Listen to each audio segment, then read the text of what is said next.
Yo, what's up everybody? In this video, I'm going to be showing you guys how you guys can log in into Dominant Payroll account. So for those people who do not know how you guys can do that, watch our video of 1 to step until the end. But before that, if you guys are new to our channel 1 to step, then don't forget to hit the like and subscribe to our YouTube channel with notification on so you guys can get notified for our future video. Now let's move on with today's video now, shall we? First step, you want to go to your browser and you want to search for Dominant Payroll. So for those people who do not know how to spell this, then basically DOMINIONPAYROLL.com. You want to spell this, search for it. It's going to take you to the official website of Dominion Payroll. Once you're over here, you can see the login button over here. Click on login. It's going to take you to the login page.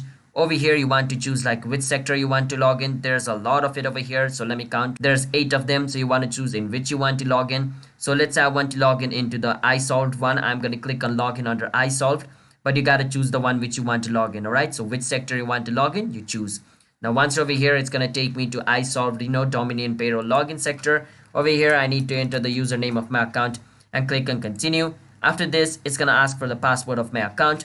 So I'm going to enter my password over here. After I enter my password, I can click on login. Then I can log in into my Isolved account, which is under Dominion Payroll. But let's say for some reason I forgot the password of my account.